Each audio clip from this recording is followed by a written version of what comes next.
Halo kawan Tamolog, jumpa lagi bersama Beta Marina di podcast Tamolog ID, omong yang pasti-pasti sah.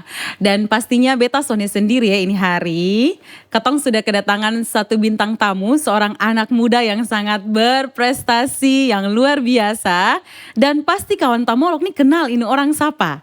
Kalau misalnya belum kenal, nah ketong kenalan di sini toh. Oke, langsung saja. Ini dia Kakak Apriani Dangga. Tepuk tangan dulu.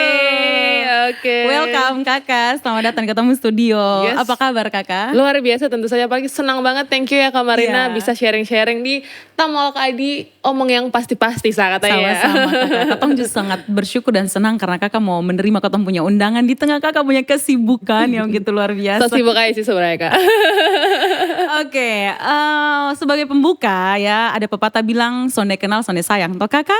Jadi silakan Kakak perkenalkan diri secara lengkap, Kakak punya latar belakang dan juga bisa sebutkan Kakak punya prestasi-prestasi apa sampai dengan hari ini. Wow. Silakan Kakak. Oke, ini kalau misalnya dijabar satu persatu mungkin kita bisa semalaman di sini. Aduh, sorry bercanda. Oke, jadi halo kawan Tamolog, perkenalkan nama saya Apriani Dangga. Teman-teman bisa panggil Apriani.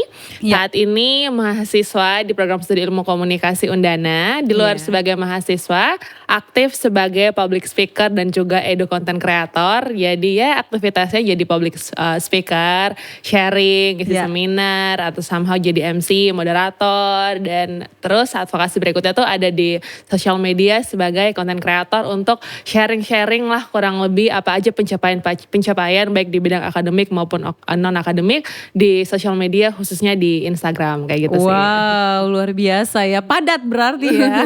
Banyak kegiatan ya. Berarti setiap hari tuh sonde ada yang kosong. Ada sih Ada ya? kadang-kadang. Oke, dari semua kegiatan dan aktivitas yang Kakak lakukan, pastinya Kakak ada motivasi awal ya sebelum memulai sesuatu pasti ada yang memotivasi. Benar. Entah itu situasi, keadaan, ataupun ada seseorang yang menjadi role model atau contohnya. Kakak boleh diceritakan? Wah, ini menarik ya. iya.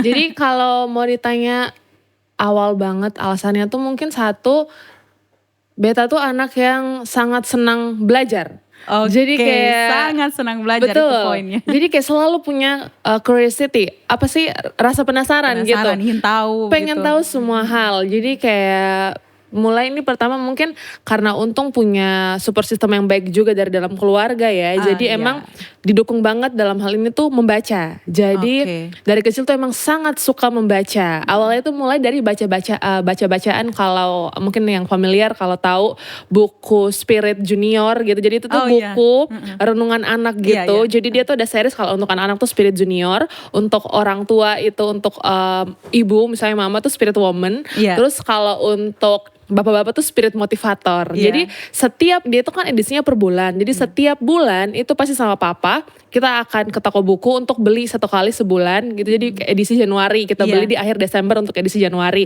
Begitu seterusnya. Tapi karena itu biasanya edisinya tuh harusnya dibaca sebulan. Kalau Beta pulang beli sampai rumah di ruang tamu itu bener langsung baca sampai selesai satu Sampai bulan habis. gitu, kayak saking penasaran dan pengen baca. Terus buku-buku fiksi atau buku-buku fiksi juga kadang-kadang buku-buku apa kalau kau tahu buku Y, jadi kayak buku itu atau buku-buku kayak majalah Bobo, pokoknya Iya. apapun itu buku itu pasti yang memang Baca terus. memang sangat suka membaca. Kadang-kadang Iya. bacanya juga berat karena papa mama juga basicnya suka membaca, jadi koleksi buku mereka tuh banyak. Kadang-kadang buku-buku yang mungkin secara ini cukup tinggi yang belum paham juga, ini baca aja, senang aja baca kayak oh tahu gitu. Nah setelah didukung oleh membaca tuh untungnya orang-orang di sekitar selain dari dalam keluarga inti papa mama gitu, om tante siapapun itu yang ke rumah, dia tuh mereka tuh menganggap Beta pribadi sebagai rekan berpikir yang setara. Artinya Iya. ketika kita bertanya, mereka tuh tidak seperti yang kayak lu anak kecil terlalu banyak Betul. tanya bikin apa." Kebanyakan begitu kebanyakan tuh, seperti Kakak. itu, Iya, benar. betul. Untungnya tuh orang tuh kayak kalau ditanya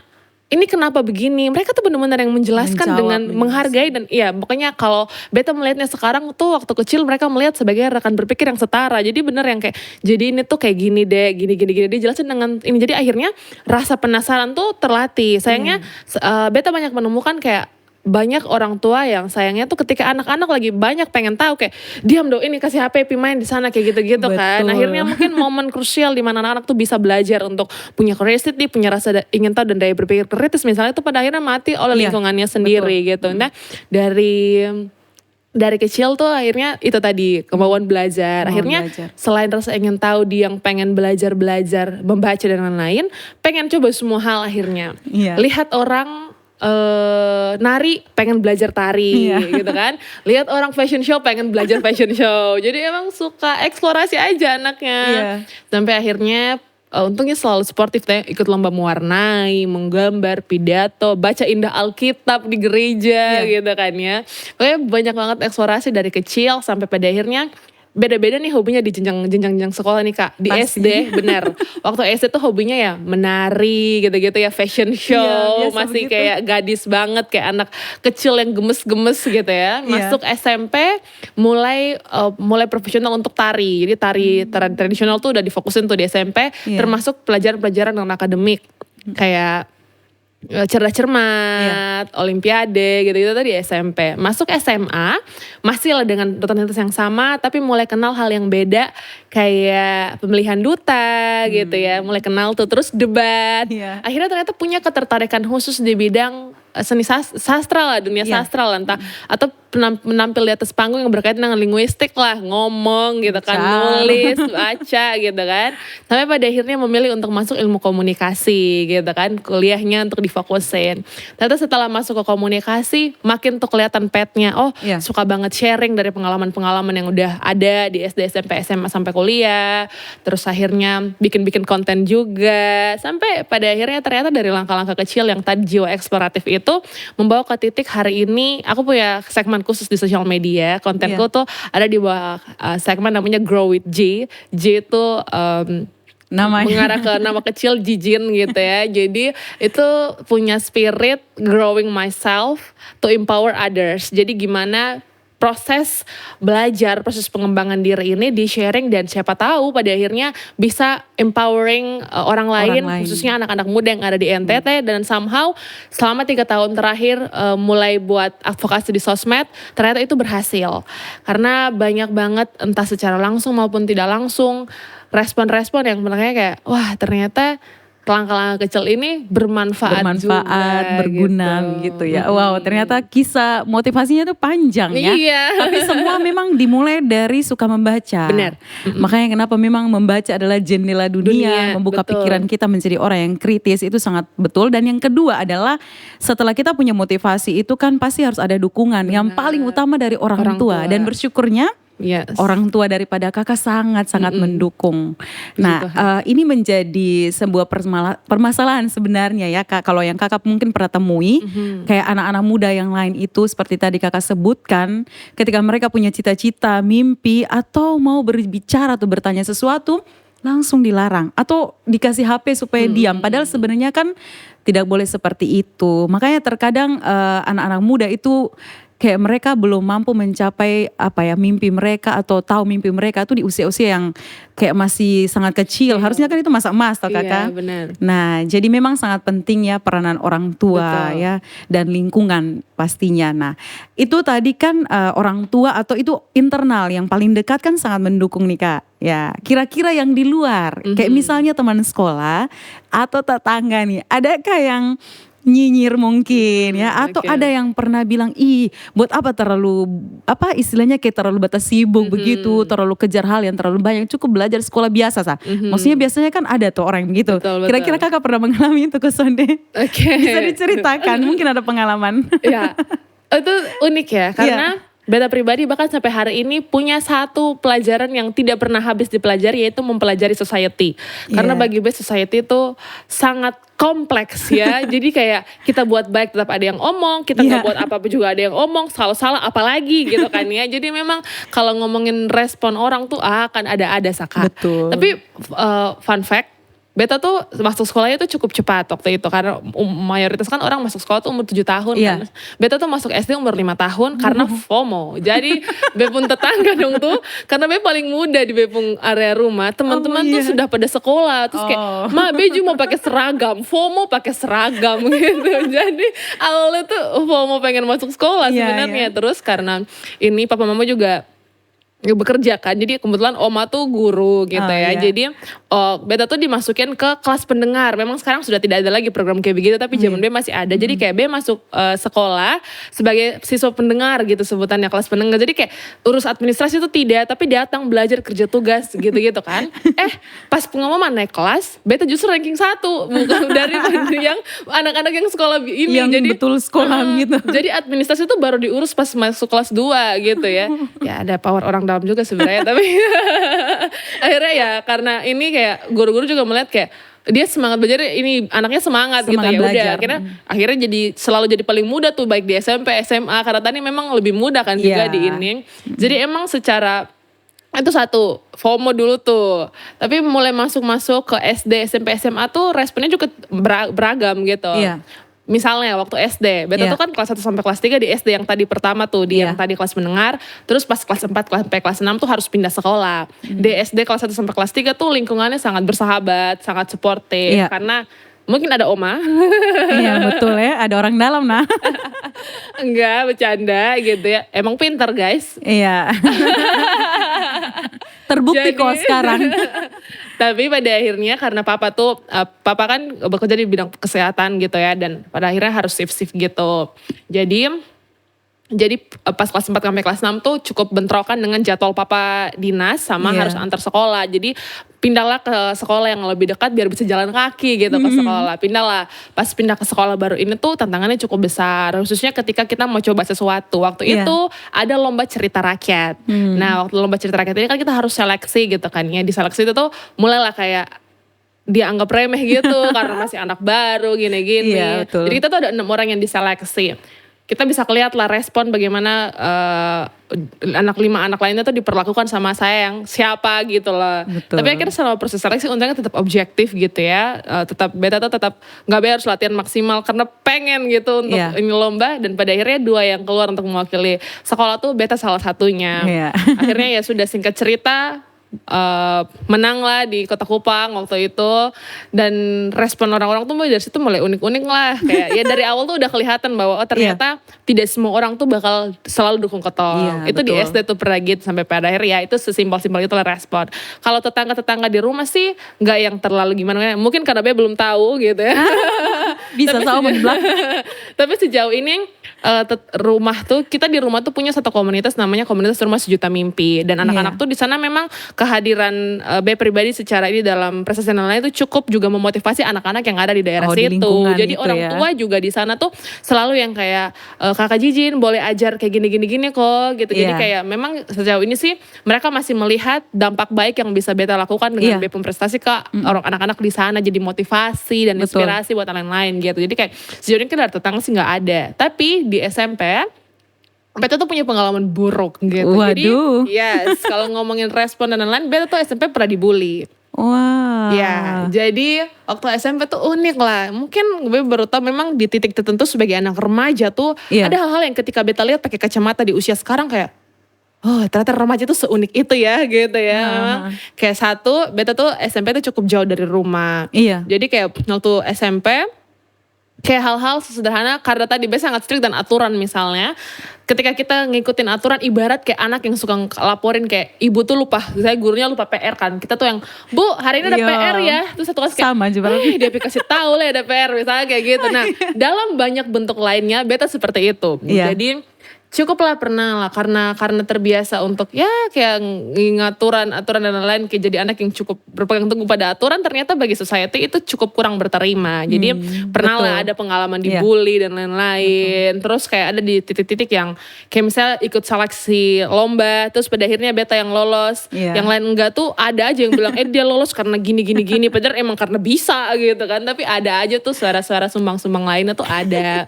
Tapi pada akhirnya masuk lagi ke SMA, ini nih yang mulai Beta sadar bahwa ternyata entah dalam tanda ini, tapi Beta merasa punya power tuh cukup penting gitu. Iya. Akhirnya bagaimanapun Beta berusaha untuk menjadi kuat dengan Beta sendiri sendiri karena Iya. pengalaman di SMP tadi. Jadi Beta SMP tuh tidak perlu punya banyak teman dekat sih sebenarnya gitu. Sampai akhirnya di SMA Beta harus belajar menempatkan diri dengan lebih baik lagi satu, merespon dan segala sesuatu. Pada akhirnya Tata di SMA tuh ini puncak untuk berubah dan bertumbuhnya paling tinggi sih karena Beta belajar organisasi jadi ketos waktu itu, belajar melihat teman-teman seusia tuh kayak gimana. Ternyata dari situ respon akhirnya ketemu teman-teman sefrekuensi yang visinya sama, misinya sama. Akhirnya dari yang tadi luka cukup takut untuk memulai kenal orang baru karena pengalaman dibully, tapi akhirnya ketemu teman-teman sampai akhirnya di kuliah pun begitu, ketemu dengan orang-orang yang sevisi semisi, jadi kita bergerak tuh selalu bareng-bareng. Akhirnya sekarang sih melimitasi diri gitu, jadi kalau berteman ya sama siapa yang emang sevisi semisi gitu ya. Jadi kita ada goals ke depan yang sama-sama bisa saling menguatkan ya, termasuk hari ini didampingi oleh temanku juga kan datang ke sini gitu ya. Jadi emang pada akhirnya tuh kita akan menemukan lingkungan di mana kita memang harus sefrekuensi lah kalau kata orang yang se-energi, lingkungan yang menganggap maksudnya bisa melihat nilai kita. Jadi sebagai kesimpulan atas pertanyaannya Kak Marina sih ada lah drama-drama di lingkungan luar tuh pasti selalu ada. Tapi tergantung kitanya nih mau bertahan di lingkungan yang kayak gimana gitu. Kan kita punya hak untuk memilih mau berada di lingkungan yang seperti apa gitu. Jangan sampai lingkungan yang mempengaruhi kita, tapi harus sebaliknya kita yang bisa untuk memilih. Kita tuh tidak mau dipengaruhi oleh lingkungan yang seperti apa, maka pergi ke lingkungan yang memang sesuai dan baik. Kalau aku sih mendeskripsikannya adalah yang sevisi, semisi, bisa saling mendukung dan menguatkan. Bukan hari ini duduk bareng-bareng, besok kalian ngomongin di belakang gitu kan. Waduh, berarti panjang juga ya perjalanannya. Memang pasti setiap kita yang berhasil atau mampu melakukan apapun ya tidak terlepas dari omongan orang atau nyinyiran orang itu, tapi ya tergantung daripada respon kita mau seperti apa. Dan luar biasa ya Kakak bisa meresponi semua itu dengan luar biasa sehingga terus melaju. Oke, dari semua yang sudah Kakak jelaskan ya kan, dari awal motivasi yang ada, terus karena memang merasa Beta nih bisa di sini, Beta punya panggilan atau Beta punya perjalanan ini seperti ini. Apakah memang itu murni karena bakat? Iya kan? Karena ini yang biasanya anak-anak muda atau kawan tamolog ini bingung, ini Beta son ada bakat di situ, Beta son mau atau mungkin son coba 1-2 kali, sen mau lanjut. Apakah itu hanya pengaruh karena bakat atau ada faktor lain yang harus lebih lagi diasah selain bakat begitu Kak? Ini unik Kak, karena kemarin Beta baru habis isi seminar juga soal dream mapping, jadi ngomongin tentang mimpi gitu. Tapi di sisi lain ngomongin soal bakat juga. Setiap kali sesi Beta ngisi seminar public speaking, Beta tuh selalu bilang di slide pertama kalau public speaking itu bukan bakat. Karena orang tuh sangat suka mengambil jumping ke kesimpulan bahwa dia jago, memang bakat. Nah jadi kalau ngelihat orang jago, memang dia bakat. Biasanya tuh ngelihat orang jago, memang dia bakat, apalah Beber ini punya bakat gitu. Nah ini mindset yang sangat salah menurut Beta. Kenapa? Hasil yang teman-teman lihat hari ini itu melewati proses yang sangat panjang. Jadi memang ada yang namanya bakat. Alkitab sendiri bilang kita dikasih talenta masing-masing kan. Tapi seperti apa bakat itu akan menghasilkan sesuatu, kan itu tanggung jawab kita sebagai manusia gitu. Mau untuk bertanggung jawab dengan mengasahnya atau dibiarkan bakat itu mati bahkan gak pernah ditemukan begitu saja. Jadi kayak sebenarnya ada faktor bakat, tapi untuk sampai bakat itu menghasilkan sebuah hal yang kita sebut hasil yang dibangga-banggakan itu kan ada proses gitu kan. Maka yang paling pertama ngomongin soal ini, Beta kontra banget sama orang yang terlimitasi pada bakat gitu ya. Jadi bakat itu tetap harus diasah gitu kan ya. Kayak Beta melihat Beta adik-adik, khususnya sekarang kalau orang sih Beta sih jarang iri sama orang lain ya. Beta iri sama Beta adik-adik sendiri Kak Marina karena di usia mereka yang masih sangat kecil gitu ya, mereka tuh atlet. Debat, kalau Beta mungkin jagonya di debat bahasa Indonesia, Beta adik tuh di debat bahasa Inggris gitu. Dan dia masih SD, dia tuh bisa nguasain bahasa Mandarin, Japanese, sekarang lagi belajar, adalah pokoknya ada-ada aja tuh anak tuh ini kesukaannya. Tapi ya dibalik semua yang selalu dipuji, dia juga jago musik, bisa main piano, gitar dan lain-lain gitu kan. Tapi di balik semua itu kan orang selalu bilang, ih memang keren. Nah tapi sebagai kakak yang melihat bagaimana dia tuh harus pulang sekolah, orang lain mungkin bisa tidur siang, dia tuh udah harus siap berangkat untuk latihan olahraga. Habis latihan tenis, dia berangkat latihan musik gitu kan. Terus gimana, dan dia memang enjoy melakukan semua itu karena dia pengen. Dia tahu bahwa kayaknya dia punya potensi di sini dan dia harus belajar. Oh kalau pada akhirnya misalnya kemarin dia sempat coba ngoding gitu kan, ternyata kurang dapat, oke berhenti. Tapi coba dulu gitu, nggak asal serta-merta Behon dia bisa langsung sampai kesimpulan padahal belum pernah coba gitu kan. Nah kayaknya beta juga melihat pola yang sama tuh dulu juga beta alami gitu. Jadi ya tadi kan kita udah bilang tuh ada eksplorasi yang cukup banyak tuh. Nari lah apalah segala macam. Sampai akhirnya ketemu di pet. Oh ternyata beta tuh punya pet di sini gitu. Bakat yang akhirnya memang cukup punya keunggulan di balik hal lain yang mungkin sekedar bisa tuh ada di sini. Tapi untuk sampai ke titik kesimpulannya itu kan coba dulu gitu kan. Nah salahnya tuh kalau langsung di kesimpulan baru lihat beta kayak sudah bisa gitu. Nah biasanya begitu. Betul. Nah yang menarik yang mungkin beta bisa sharing juga di sini kabarnya kalau misalnya masih banyak yang bingung soal potensi diri. Itu beta bisa, kita tuh kan gak ngomongin mengenal diri sendiri. Ada satu teori yang menarik namanya teori Johari Window. Jadi Johari ini membagi diri manusia itu dalam 4 bagian. Area terbuka, area tertutup, blind area, dan unknown area gitu kan. Area terbuka itu adalah bagian diri kita yang sama-sama beta tahu, orang lain juga tahu.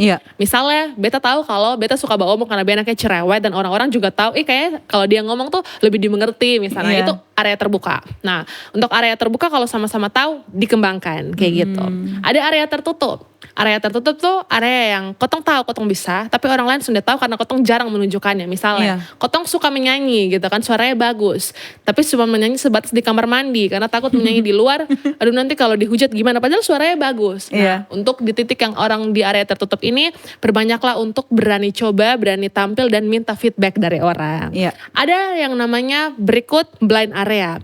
Blind area ini kotong sudah sadar kotong punya itu sesuatu itu, tapi orang lain notice. Misalnya kayak kotong tuh sudah sadar kotong tuh punya aura kepemimpinan, sampai ada teman yang bilang kalau kerja kelompok sun ada lu kayak kotong sun bisa deh gitu ya. Karena ternyata kotong sudah sadar bahwa kotong ternyata punya jiwa kepemimpinan, unless orang-orang tuh kasih tahu gitu. Nah untuk yang ini berarti kotong harus baik dengar masukan. Oh ternyata seperti itu ya beta. Ada berikut namanya unknown area atau area yang memang gak diketahui oleh beta, orang lain sudah tahu, sampai ada satu titik yang membuat kotong tahu kalau karena kotong ini punya hal seperti itu dalam kotong pendiri. Misalnya dia ini sudah tahu bahwa dia tuh bisa debat, dia tuh cukup jago omong misalnya, sampai dia ikut lomba debat jadi pembicara terbaik misalnya. Akhirnya dia kayak ternyata beta nih punya daerah seperti ini. Nah semua manusia tuh tentu punya daerah-daerah seperti itu di dalam dirinya. Caranya dengan masing-masing itu punya penanganan yang tadi udah bilang. Tujuannya apa?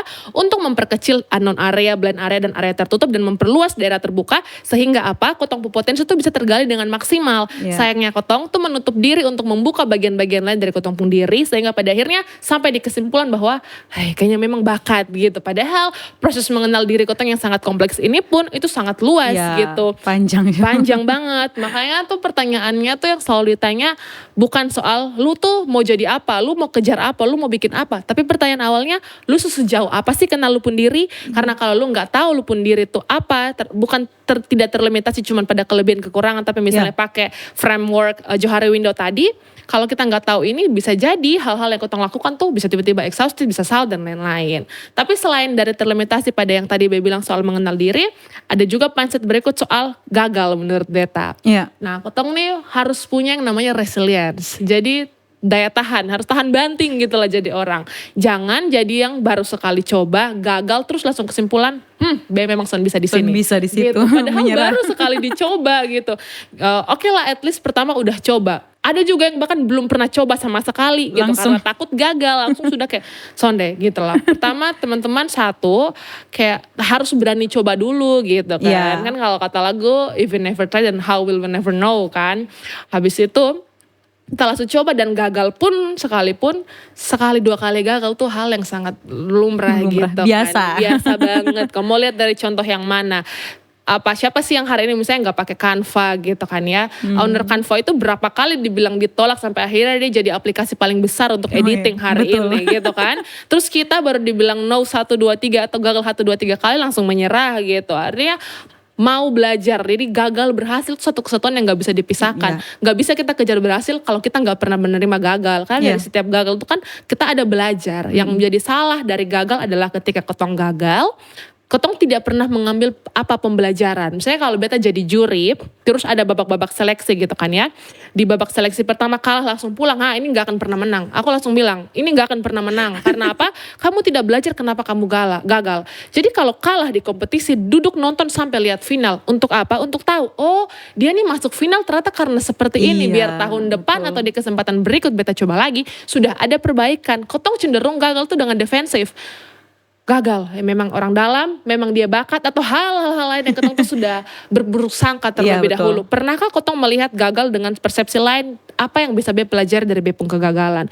Kalau mau berhasil, setiap gagal tuh dilihat, oh ternyata beta kurang di sini, perbaiki di next. Begitu seterusnya, maka pada akhirnya ketong tuh bisa menemukan titik paling maksimal dari hal yang ketong coba. Kayak gitu sih menurut beta kan. Ya, jadi kesimpulannya bukan masalah bakat saja. Benar. Harus ada usaha, perjuangan yang keras ya. Gagal 1-2 kali itu hal biasa, tapi harus bangkit. Mindset. Terus kotong punya pola pikir bahwa beta bukan hanya sampai di sini tapi masih ada selanjutnya harus dicoba. Oke, tadi kan kakak sebut soal gagal nih. Itu nanti akan ada di berikutnya. Kakak akan tanya kakak kegagalan yang pernah dialami ya. Tapi sebelum itu, tadi kan kakak sempat singgung tentang kakak punya sebuah komunitas di rumah itu ya, itu Rumah Sejuta Mimpi. Boleh diceritakan sedikit itu kira-kira di situ itu buat apa di dalam di Rumah Sejuta Mimpi itu? Oke, sebenarnya ini bukan bepung komunitas, tapi komunitas yang dibentuk dan ada di dekat rumah gitu. Foundernya namanya Tante Ima. Jadi awalnya tuh base sebagai anak yang belajar di komunitas Sejuta Mimpi gitu. Jadi fokus Rumah Sejuta Mimpi ini tuh tentang mimpi. Namanya Rumah Sejuta Mimpi. Jadi beta tuh di daerah yang secara wilayah administratif tuh masuk Kabupaten Kupang. Nah, di daerahku tuh memang banyak daerah yang didominasi oleh orang-orang yang tinggal situ, dosen memang ada. Tapi tidak sedikit juga orang tua yang angka putus sekolahnya tuh tinggi. Iya, betul. Akhirnya anak-anak ini pun untuk punya picture bermimpi itu kayak cukup terlimitasi gitu. Betul, Kak. Maka lahirlah Rumah Sejuta Mimpi yang bisa mengencourage anak-anak bahwa punyalah mimpi setinggi-tingginya. Selain itu, kita tuh aktivitasnya belajar bahasa Inggris, adalah volunteer-volunteer yang datang ngajar bahasa Inggris, dan basic life skill yang itu bakal beneficial buat anak-anak yang ada di sana gitu. Kayak gitu, ada buku bacaan dan lain-lain untuk anak-anak di situ. Ya berkembang awalnya dari situ, dari yang awalnya tuh jadi peserta belajar bahasa Inggris, ketemu banyak orang yang pada akhirnya kakak-kakak yang dulu tuh datang jadi volunteer, hari ini tuh kita jadi teman sampai jadi rekan sampai hari ini gitu, sampai kemudian berbalik jadi volunteer juga ngajar. Sekarang sudah tidak aktif lagi sih di komunitas, tapi komunitas itu masih eksis ada ya, sampai masih hari ini. Ya. Tapi gitu. bagus maksudnya. Betul, menurut beta kehadiran kelompok-kelompok berbasis komunitas seperti ini di lingkungan-lingkungan tuh penting untuk dikembangkan. Dan mungkin setelah sudah selesai dengan kuliah pun beta pengen untuk develop komunitas-komunitas seperti itu, karena meskipun mungkin secara skala dia nggak besar, tapi untuk kualitas tuh itu dalam banget dan berdampak banget sangat untuk anak-anak. Wow, itu sangat luar biasa ya Kak.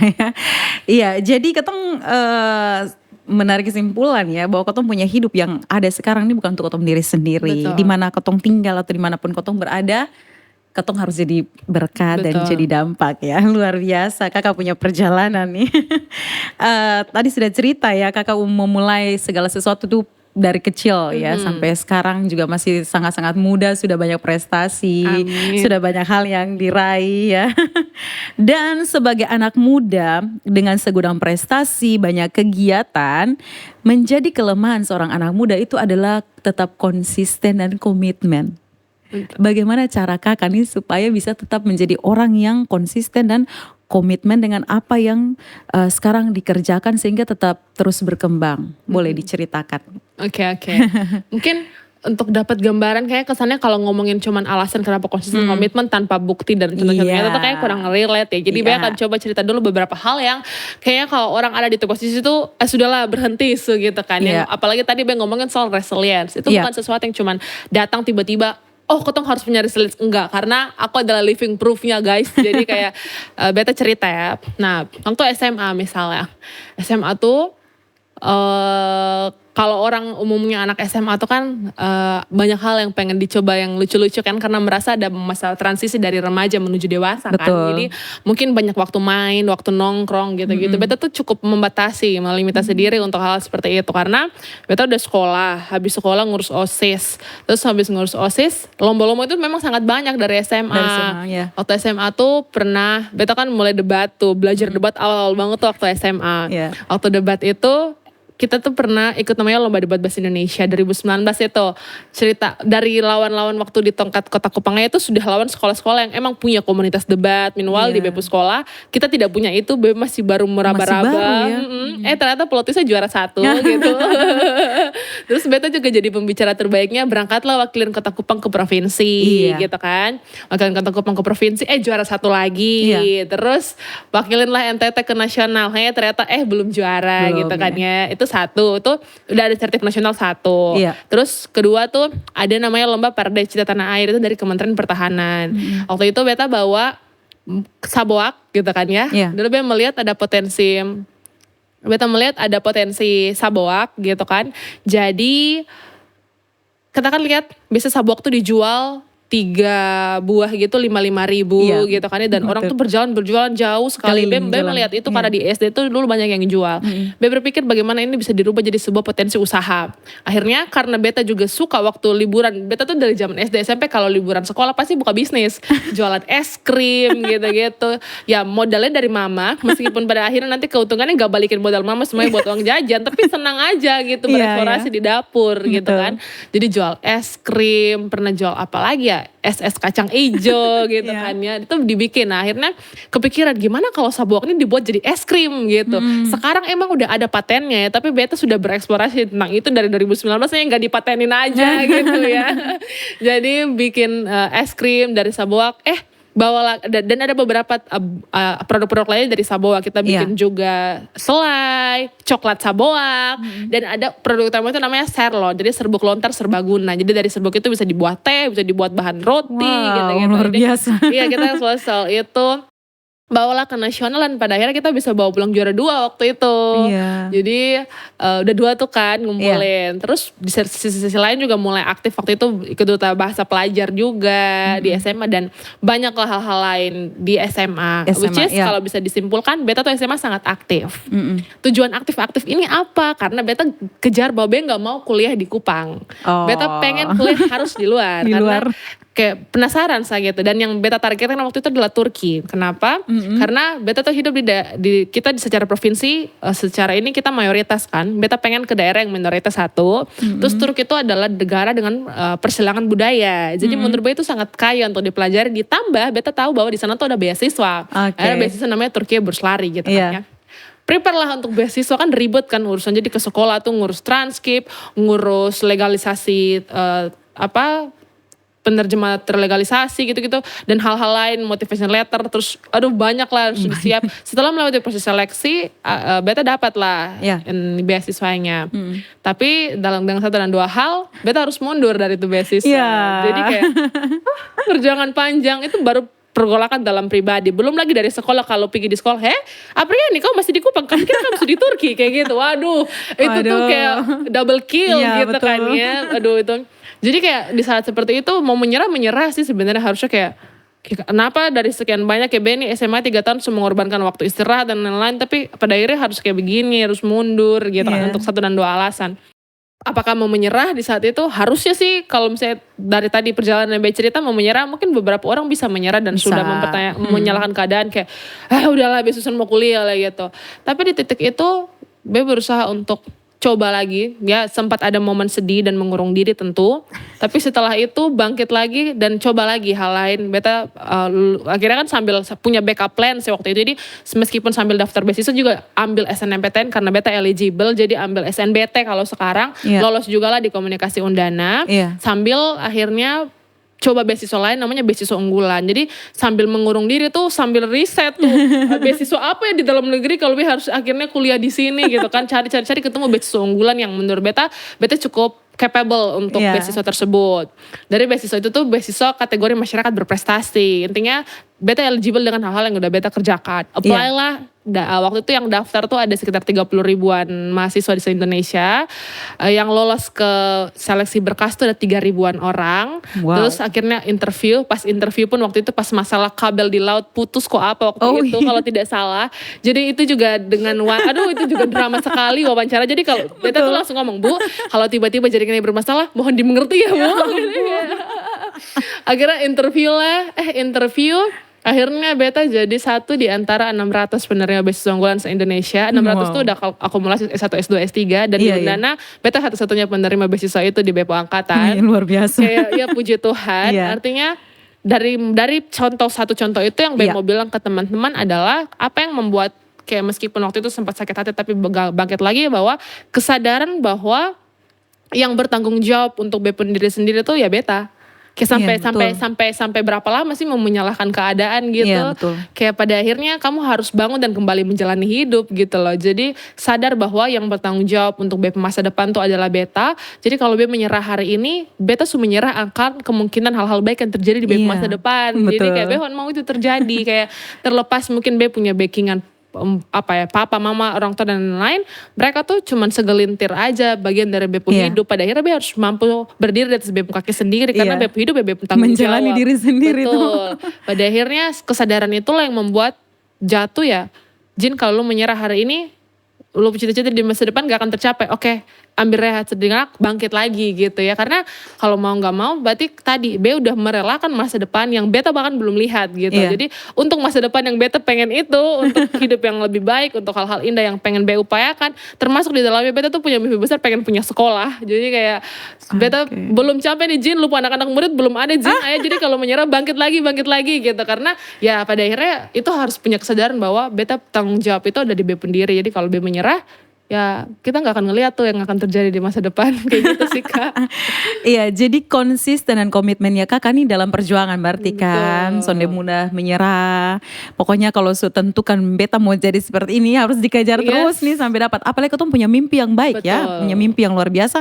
Masa belum tercapai KO duluan. Luar biasa. Berarti Kakak nih secara langsung sudah menceritakan kegagalan-kegagalan nih. Tapi beta masih penasaran. Kayak ada kesonde hal yang kegagalan yang paling paling besar lah begitu yang lebih membuat drop tuh apakah ada kok atau tadi saya masalah kuliah atau mungkin ada lagi yang lebih lagi yang buat kayak Kakak mau punya pikiran untuk berhenti begitu? Mungkin tadi kalau ngomongin kegagalan terbesar sih tadi tuh udah satu kegagalan yang memang kuliah itu ya. Iya, namanya transisi dari SMA ke kuliah tuh kan cukup krusial ya. Betul, gitu. Jadi memang itu titik yang waktu itu tuh malas-malasan makan. Oh itu udah itu drama banget. Galau. Betul, bahkan gue gak mau ngomong sama orang rumah saking marahnya waktu itu. Jadi kayak emang itu titik yang cukup ini gitu. Tapi kalau ditanya proses gagal-gagal lain, mungkin yang terbaru aja nih ya. Jadi mungkin ini ya. Jadi kayak apakah di titik sekarang tuh Susan dia pernah gagal gitu kan. Karena orang tuh selalu gini kayak karena cukup aktif sharing-sharing di sosmed tuh banyak yang ngomong kayak ini Kak ini Sonde bosan kok dapat ucapan selamat gitu. Hidupnya mulus terus gitu. Kayak setiap saat nih Kak menang. Bahkan sampai ada statement begini. Kalau misalnya ada lomba, Apriani ikut, besok tau saya ikut karena sudah akan juara nanti juara dia kayak like, wow kayak padahal kan itu kesimpulanku itu jumping juga sih langsung ke kesimpulan meskipun tanpa kayak kita kan ada usaha juga kan gak langsung lomba daftar langsung kasih piala gitu kan enggak gitu kan. Nah termasuk waktu itu beberapa waktu yang lalu tuh sempat mendaftar untuk salah satu seleksi duta di daftar nasional. Itu seleksinya juga cukup capek dan menguras tenaga gitu kan. Ternyata terakhir lagi sementara berkegiatan lain jadi kemarin tuh lagi sempat lagi di Labuan Bajo pengumumannya keluar gak lolos ternyata padahal udah latihan segala macam teman-temanku tuh saksinya gitu gimana latihan dan lain-lain. Tapi di titik itu kayak makin bersahabat aja sama gagal. Kayak ketika lihat, berarti memang ini bukan BEP tempat. Dan Tuhan tuh sedang menyiapkan sesuatu yang lain. Ternyata seminggu berikutnya, beta tuh diumumkan lolos ada program namanya 16 for 16. Jadi itu program dari UN Women untuk penguatan kapasitas konten kreator. Untuk untuk kekerasan terhadap perempuan gitu kan ya. Jadi dari 500-an pendaftar, namanya Season for 16, 16 orang yang lolos, hanya 16 orang yang lolos, dan beta salah satunya dari NTT gitu kan. Oh ternyata kegagalan kemarin tuh membuka pintu di sini gitu. Jadi setiap kali gagal ya itu sih, setiap kali gagal tuh mindsetnya, oh berarti there is another things yang Tuhan lagi persiapkan. Iya, betul. Jadi kalau udah gagal jangan berhenti, karena kalau kita berhenti kita nggak bisa ngelihat apa sih hal lain yang sedang Tuhan persiapkan gitu. Betul. Ya pada akhirnya makin bersahabat sama gagal. Jadi sekarang nih kalau mau dibilang takut gagal sih, udahlah kayak gagal tuh udah biasa Sudah gitu, biasa sudah ya. makanan hari-hari. Jadi Asam kayak, garam. bener, jadi kayak makin bersahabat aja sama gagal kayak gitu Wah, sih. iya betul sekali. Ya, jadi kesimpulannya kalau gagal jangan menyerah toh. Iya, karena ada dua alasan kenapa kotong sonde boleh menyerah dalam kotong punya kegagalan itu kan. Yang pertama karena itu tadi yang kayak kakak bilang itu, bahwa mungkin kotong punya tempat bukan di situ, ya kan? betul. Mungkin ada hal lain yang lebih besar. Satu lagi, Yang Tuhan mau sorry. siapkan. Betul, Oke. ngomongin hal yang Oke, lebih besar. silakan Ini juga lanjut. menarik. Oke. Tadi kan Bes sempat mention waktu LDB 2019, Bes sampai ke nasional dan ternyata nggak juara waktu itu kan. Iya. Di momen itu, Beta sadar banget kualitas perdebatan. Jadi kayak Be pergi, lihat teman-teman provinsi lain, kayak wow, di usia mereka tuh mereka punya kemampuan dan kedalaman analisis sebagus itu. Jadi waktu nonton final, jadi kayak mungkin yang lain tuh kurang menarik, Be tetap nonton meskipun besok kalah di penyisihan, Be tetap datang dan duduk nonton semua momen debat untuk belajar. Di momen final, Beta tuh bilang ke Be sendiri dalam hati, satu hari nanti Be akan kembali lagi di panggung ini untuk ada di panggung final. Iya. Meskipun waktu itu sudah tidak mungkin Be ikut LDB lagi karena Be udah di kelas 11 waktu itu. Tapi Be yakin bahwa akan ada panggung lain, Be akan berdiri di panggung final waktu itu. Dan tidak siapa sangka 5 tahun berikutnya di tahun 2024 kemarin, di kesempatan terakhir juga ikut KDMI, itu adalah kompetisi debat mahasiswa Indonesia. Jadi LDB itu untuk SMA, KDMI itu untuk mahasiswanya dari sama-sama dari Kemendikbudristek kalau sekarang ya. Jadi ternyata di 5 tahun setelah itu pada akhirnya kesampaian juga berdiri di panggung final itu. Iya. Jadi setelah seleksi yang cukup panjang, jadi KDMI itu seleksinya berlapis-lapis dari prodi, fakultas, belum tentu kamu mahasiswa tuh kamu bisa ikut KDMI karena ada seleksi wilayah. Di wilayah itu dikurasi lagi. Jadi hanya ada kesempatan untuk 134 univ yang boleh bertanding dari sekian banyak universitas yang ada di Indonesia untuk bertanding di KDMI nasional. Dan akhirnya dapat itu tiket ke nasional. Be bilang ini memang kesempatan terakhir untuk ada di itu panggung final. Jadi Beta tuh selalu berprinsip, oke, intinya final dulu, nggak target juara, intinya final dulu. Ternyata lolos 16 besar, lolos 8 besar, tiba-tiba sudah di final. Jadi gue ada teman Gladys namanya, guys, terus kayak Gladys, intinya kita jangan malu-maluin aja lah di final gitu kan ya. Sampailah di final, bertanding dan ini kita cukup puas dengan hasilnya. Di pengumuman juara, ternyata puji Tuhan kita bisa juara 1 dan bawa pulang emas. Wow, Dan luar biasa. Itu emas pertama untuk KDMI di Undana pun untuk NTT di dunia debat. Jadi orang NTT tuh mungkin sering dicap bodoh, mungkin terkenalnya dengan hal-hal berbau kekuatan fisik. Jadi kayak kita menang di kemampuan ketajaman analisis yang butuh otak, orang tuh kayak ternyata anak-anak NTT juga bisa. Bisa Jadi dong. itu akhirnya menjawab dua hal. Iya. Janji Be ke diri sendiri 5 tahun lalu bahwa Be akan kembali ke ini panggung final dalam bentuk yang lain, ternyata terjawabnya waktu SMA dan berhasil bawa pulang itu emas. Tapi 2, itu juga janji untuk Be sendiri sendiri membuktikan bahwa anak-anak NTT tuh bisa gitu. Karena di 2019 itu juga Be mengalami hal-hal kayak ketika bertemu dan ngobrol, tapi lu beneran orang NTT kok gitu kan. Kok kamu beneran orang NTT dan lain sebagainya. Itu juga selama bertanding ke nasional dalam lomba-lomba yang lain itu udah makan hari-hari. Bahkan kemarin pun kita baru pulang dari Bali sama teman-temanku tuh bener-bener ditanya gitu kan ya, kayak, tapi asli Kupang? Iya Pak, di Kupang. Di Kupang kerja atau kuliah? Kuliah Pak. Emang kayak kalau gitu. Karena sudah ada standar-standar dan stigma tertentu di pikiran mereka bahwa kayak gini gitu. Akhirnya 2 janji itu bisa dijawab dalam satu panggung dalam semalam yang itu butuh kerja keras, yang kalau berhenti di 2019 itu mungkin gak akan kelihatan itu 5 tahun setelahnya sih kayak gitu. Jadi kan dampaknya bukan hanya untuk kakak secara pribadi, tapi nama NTT juga bisa terangkat. Karena selama ini orang berstigma bahwa NTT ini sonto apa-apa begitu. Atau sonda ada orang yang pintar, atau sonda ada orang yang berprestasi, tapi kakak membuktikan itu. Jadi semangat buat semua kawan-kawan tamolok ya yang ada di NTT ya. Untuk meraih prestasi. Jadi kegagalan itu cuman keberhasilan yang tertunda. Mungkin bukan sekarang, tapi ada waktu, yang penting jangan menyerah saja ya. Nah, dari semua itu juga kakak, prestasi-prestasi yang kakak sudah lakukan dan semua hal yang kakak sudah bagikan kepada orang-orang, kakak bisa kasih kita satu bukti contoh nyata dampak dari yang kakak sudah lakukan selama ini, prestasi ya, kegiatan, adakah bukti nyatanya begitu? Mungkin ada yang sudah datang kok omong bilang, ih kak makasih karena kakak beta nih jadi begini begitu, atau mungkin dapat DM atau seperti apa, boleh diceritakan kakak? Ini unik ya kak ya, karena advokasi di bidang sosmed gitu ya, itu lahir karena apa ya, kayak hati tuh bagaruk, orang Kupang bilang kayak lu punya prestasi begini banyak nih, lu bikin apa sih untuk orang. Ternyata karena saking kayak, karena tumbuh besar di kompetisi, keberhasilan tuh diukur atas angka-angka. Jadi kalau B gak juara 1, B gagal kayak gitu. Beta soalnya ada harganya lagi gitu, karena tumbuh memang di ruang seperti itu.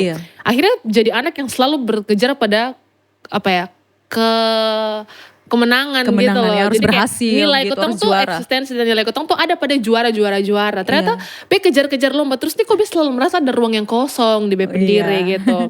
Akhirnya setelah ruang kosong ini, apa yang harus B isi? Ternyata ruang kosong itu karena beta selalu mengisi bep ceret gitu ya, tanpa beta menuangkan isi di bep ceret ke gelas-gelas yang lain. Pada akhirnya banyak hal-hal tuh tumpah begitu saja. Akhirnya beta belajar untuk bagaimana menuangkan ini isi ceret ke gelas-gelas yang lain dalam bentuk apa gitu. Akhirnya pertama dari sosmed itu sendiri. Jadi banyak, ternyata beta pikir itu dampaknya biasa. Awalnya beta tuh bikin jurnal digital, jadi dengan hashtag Grow with J tadi itu beta sharing pertama juga gagal. Jadi pertama itu ternyata pas sharing banyak yang reach out kayak, ternyata lu nih bisa gagal Zwe gitu. Bilang ya jangan ambil kesimpulan tentang hidup seseorang hanya karena hal-hal berhasil yang mereka share di sosmed sih. Banyak juga yang gak di share kan. Akhirnya ketika share gitu itu respon baik yang akhirnya oke, B mau untuk memulai pet di sini. Jadi sharing ternyata sharing itu tuh bukan cuman orang tuh termotivasi doang. Ada di momen, oke lah kita pertama ngomongin motivasi. Ternyata motivasi tuh berpower itu untuk buat orang tuh mau bergerak. Karena B ingat-ingat lagi, ternyata yang membuat beta cukup stabil dan konsisten itu juga orang-orang yang dulu lihat di sosmed, ngelihat Jerome Pauline misalnya, ngelihat Maudy Ayunda misalnya, kayak orang-orang yang buat kayak keteng lihat kontennya tuh, oh ternyata di titik ini meskipun masih jauh dari mereka, B udah bisa menjadi mereka untuk versi B diri sendiri yang dan lebih dekat gitu kan. Kalau mau di Jerome cukup jauh ibaratnya, kalau beta mungkin teman-teman di NTT bisa melihat, oh ini kakak-kakak kita dari NTT gitu kan, dan itu mungkin secara belonging tuh rasa lebih dekat gitu kan. Jadi ada gitu. Jadi banyak yang ngerespon kayak udah lebih termotivasi dan ini. Banyak juga yang ngerespon, Kak, B lagi demotivasi tapi pas lihat Kak punya postingan, B jadi termotivasi lagi. Wah, puji Tuhan. Banyak juga yang merespon, Kak, B tuh awalnya dong tuh suka kasih live update gitu loh, Kak. Jadi teman-teman atau audiens di Grow itu kan aku panggil dengan sebutan Pips gitu. Banyak yang sering reach out, Kak, beta kemarin ini berhasil jadi MC loh, kayak gitu-gitu. Jadi kayak B berhasil jadi MC, makasih ya, jadi Kak Tips kemarin tuh gini. Ada juga yang live update kayak, Kak, B lolos beasiswa ini. Ternyata pokoknya banyak hal-hal yang ternyata misalnya ikut beasiswa, teman-teman tuh termotivasi untuk daftar beasiswa. Ada juga yang update, Kak, B kemarin ikut lomba debat. Memang sih masih lomba debat antar fakultas, tapi B menang dapat pembicara terbaik kayak gitu-gitu. Itu kayak sesuatu yang ternyata hal-hal yang ketong sharing ini tuh bisa jadi motivasi bagi banyak orang. Bahkan B tuh sudah di titik yang kalau bertemu orang tuh kayak yang, Kak Apri, aku tuh kayak, wah saya ini siapa gitu. Bener-bener yang kayak dan mereka sangat happy untuk kayak sharing kayak, Kak mau tahu kok gara-gara kamu konten yang ini tuh akhirnya B begini-gini. Itu tuh satu berkat yang akhirnya kekosongan tadi ternyata terisi dengan, wah ternyata sesimpel bertanggung jawab dengan konten yang beta sharing ini bisa jadi berkat buat orang lain gitu ya. Itu satu dari sosial media. Itu banyak dampak hal-hal yang mereka tetap bisa menggerakkan perubahan gitu di sosmed gitu kan. Terus yang kedua dari lingkungan sekitar gitu ya. Teman-teman misalnya. Terlepas dari MC dan moderator gitu, banyak juga yang reach out, Kak, aku tuh boleh ketemu, Kobe kemarin moderator mau sharing, oke ayo gitu kan. Jadi ngobrol kemarin juga baru sempat ketemu dia, baru temanku yang followersku juga yang kayak, Kak, aku tuh boleh ketemu, B kemarin moderator, B merasa kurang di sini, ayo kita bahas gitu, kayak reach out aja kayak B senang untuk berbagi. Pun teman-temanku terdekatku juga, kita tuh karena tadi punya visi dan misi yang sama untuk bertumbuh gitu ya. Kemarin ya temanku yang sedang membersamaiku di podcast hari ini kemarin baru menang juara 1 Putri Duta Rupiah Film Merata. Wow, luar biasa. Dalam prosesnya juga aku hadir sebagai teman yang kamu butuh apapun tuh aku harus dukung gitu. Kayak contoh-contoh yang kayak terakhirnya apa yang ketemu punya tuh bisa bermanfaat bagi orang lain. Dan ketika lihat dia menang, kayak beta juga merasa beta menang. Kayak kemenanganmu tuh adalah kemenanganku juga. Keberhasilan orang-orang yang akhirnya terdampak dari kontenku juga keberhasilan yang aku syukur dan aku senangi gitu. Terlepas dari hal-hal di sosmed Kak, beta juga buat beberapa hal yang bisa beta lakukan. Misalnya kemarin, beta tuh orang yang sangat gak bisa asap rokok. Jadi banyak juga orang yang begitu. Iya sama. Jadi kemarin tuh sempat ada, beta juga kan fisikku kan adalah growing myself to empower others kan. Tadi adalah kegiatan beta lihat namanya DPR Remaja. Jadi DPR Remaja ini penguatan kapasitas anak-anak gitu berkaitan dengan isu pengendalian tembakau. Aku ikut dan setelah pulang dari kegiatan itu bisa bikin kegiatan apa. Jadi kita kemarin aku running 2 kegiatan. Pertama workshop, kolaborasi sama temenku juga gitu ya, sama anak-anak GNB. Kita bikin workshop penguatan tentang fotografi dan juga penguatan tentang implementasi Perda KTR di Kota Kupang. Jadi kita kan punya Perda nomor 8 tahun 2016 tentang KTR, tapi implementasinya masih jauh dari kata sempurna. Kayaknya berhasil pun masih di bawah lah gitu loh. Kayak berhasil pun enggak, apalagi di bawah itu gitu. Jadi kita penguatan kapasitas mereka workshop, setelah itu kita kumpulin realitas pelanggaran KTR di Kota Kupang dan kemudian kita buat dalam sebuah pameran. Jadi kemarin kita baru bikin nama pameran Dunia Batipu akhir tahun kemarin. Hampir setahun sudah sekarang gitu ya. Dan ternyata kita ngundang teman-teman komunitas dan lain-lain untuk datang dan melihat realitas itu. Jadi dari keresahan pribadi bisa jadi sebuah gerakan yang membangun kesadaran komunal gitu ya. Jadi itu juga bentuk-bentuk yang lewat hal-hal yang kita belajar, bukan cuma berhenti di belajar, tapi juga bisa bikin sesuatu yang bisa membagikan kesadaran banyak orang. Jadi hal baik entah lewat DPR Remaja atau lewat sosmed, hal pertama yang BE upayakan itu tentang raising awareness sih. Jadi orang-orang tuh harus tahu awareness tentang peluang apa yang ada di kuliah, misalnya beasiswa, lomba, awareness soal kegagalan, awareness soal mawas diri, self esteem misalnya. Jadi kayak hal-hal tentang semua itu dimulai dari kesadaran. Maka sosmed dan hal-hal yang buat tuh untuk pertama membangkitkan kesadaran. Untuk step berikut kalau mereka mau adalah mulai membuat kesadaran itu menjadi sebuah aksi nyata. Iya, kayak gitu. Luar biasa ya. Jadi berarti ketong nih kalau beta secara pribadi juga pernah merasakan itu, kayak kalau ketong bantu orang dan itu orang kayak rasa terbantu dan terdampak tuh kayak ketong punya hati tuh rasa kayak bahagia begitu tuh Kak. Iya kan, ketika ketong bisa menolong sesama tuh hati tuh rasa senang dan sukacita ya. Jadi memang sudah ada dampak yang Kakak berikan buat teman-teman yang lain dan memang itu ketong punya tujuan hidup begitu. Somehow juga banyak kegiatan kayak gini Kak, volunteering gitu. Jadi kayak kemarin tuh sempat ada volunteering terbaru tuh kita ke Semau. Itu untuk hari Remaja Internasional, International Youth Day. Kita ngajarin untuk bikin pembalut reusable menstrual pad. Jadi pembalut yang bisa dipakai kembali di salah satu gereja dengan anak-anak yang ada di Semau gitu kan.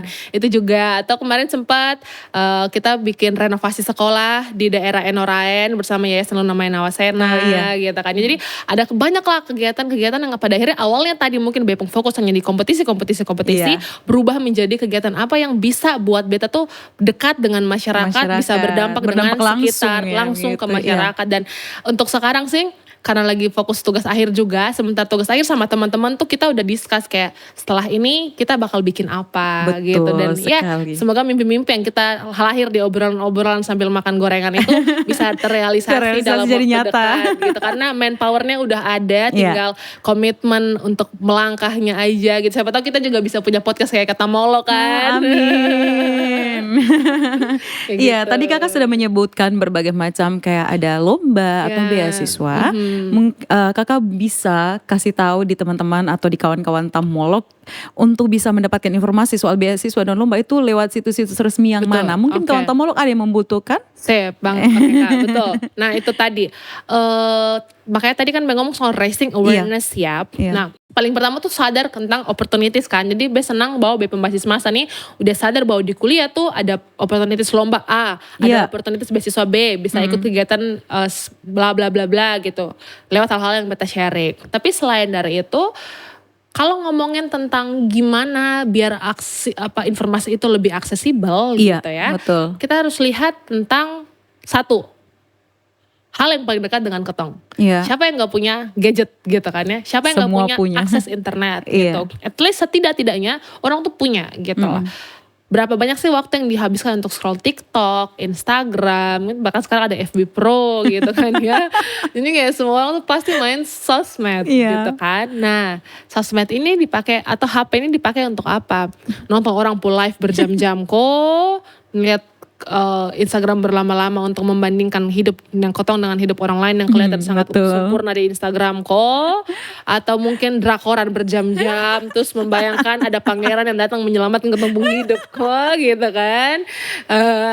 Apakah seperti itu kita menghabiskan kita punya waktu? Enggak.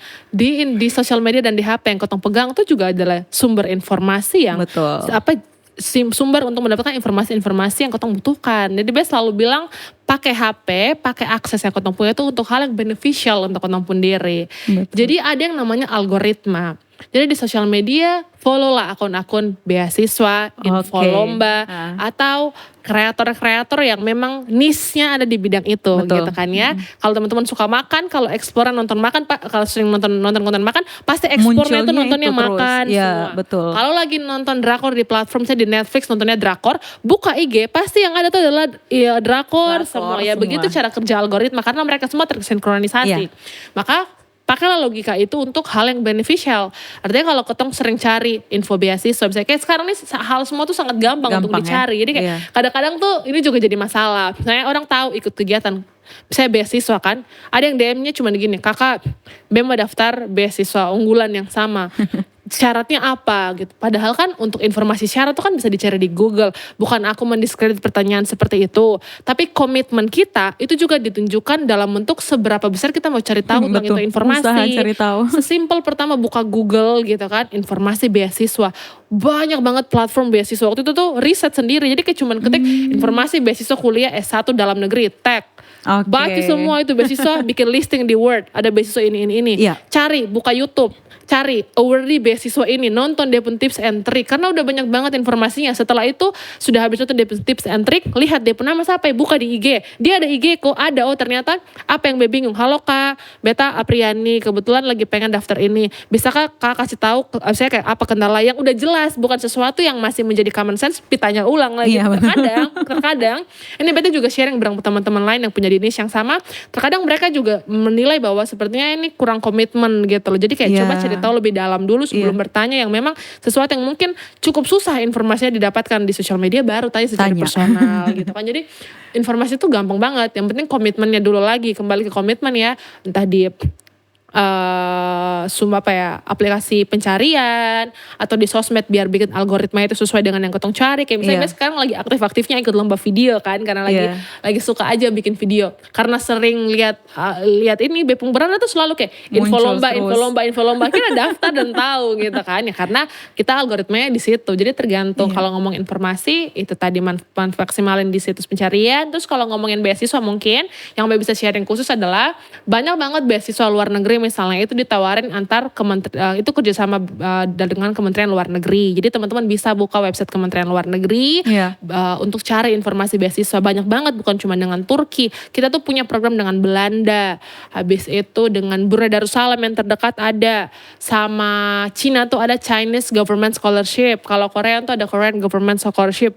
Bahkan banyak banget gitu. Atau mungkin kalau boleh share, ini memang Beb pernah bekerja sama dengan brand-brand ini, tapi memang ini beneficial ya, misalnya Scooters dan lain-lain itu platform yang sudah sangat besar untuk buka dan lihat dia punya informasi studi S2, S3, S1, beasiswa pun untuk latihan-latihan bahasa asing, bahasa Inggris dan lain-lain tuh udah banyak banget tersedia. Tergantung sekarang kotong mau untuk jemput itu informasi atau lebih milih nonton drakor dan tunggu pangeran yang tidak tahu kapan jemput ketong gitu.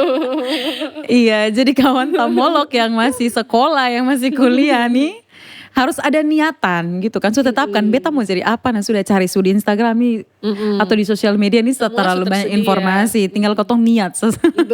Kalau sonde niat nah sudah kotong tidur saja. Terus kalau misalnya ada yang bilang juga akses informasi dan ini misalnya, beta tuh baru punya handphone sendiri pribadi tuh waktu SMA, Itu pun beli pakai uang menang lomba. Jadi teman-teman tuh mungkin SMP SD itu sudah punya HP, saya tidak punya gitu. Betul. Ya. Beli pakai uang sendiri dulu dan beli pun dengan kesadaran bahwa beta harus pakai ini untuk sumber informasi. Beta pun HP bahkan atau kayak kita tuh banyak banget mindsetnya tuh suka menyalahkan kondisi dan keadaan gitu. Menurutku ini satu mindset yang harus diubah juga. Betul, misalnya soal informasi kayak sekarang bisalah kita akses wifi tetangga mungkin kah atau bisa karena banyak yang gratis bisa, sekarang. semua tuh bisa diupayakan atau asal komitmennya tuh besar dulu. Kalau punya eagerness yang sangat besar tuh akan ada jalan yang ketemu tiba-tiba pikir tuh ada gitu kan. Bahkan ngomongin misalnya mau mulai dunia content creating misalnya. Banyak yang pakai alasan Beb HP kayak kurang bagus. Hello Beb mau mulai Beb dunia konten dengan Vivo apa waktu itu yang jatuh pun waktu itu Beb lagi tapping konten. Jadi semua tuh beneran sendiri. Kalau sekarang sih sudah punya tim dan punya teman-teman yang kameramen sendiri, ini editor sendiri gitu kan udah ada. Dulu mah semuanya palu gada gitu kan. Jadi editnya sendiri, tappingnya sendiri. Jadi set kamera berdiri. Ini kayak setengah kok belum tapping. Belum tengah ulang gitu kan. Itu ulang. Terus belajar editing sendiri. Gitu dari zaman dulu masih KineMaster. Cara bikin keyframe kemana nonton YouTube. Oh begini, oke belajar. Semuanya otodidak belajar sendiri karena punya kemauan itu tadi. Bahkan Bepung HP tuh rusak karena sedang ngedit konten, lagi ngedit video lomba di rumah di lantai 2 gitu kan ya.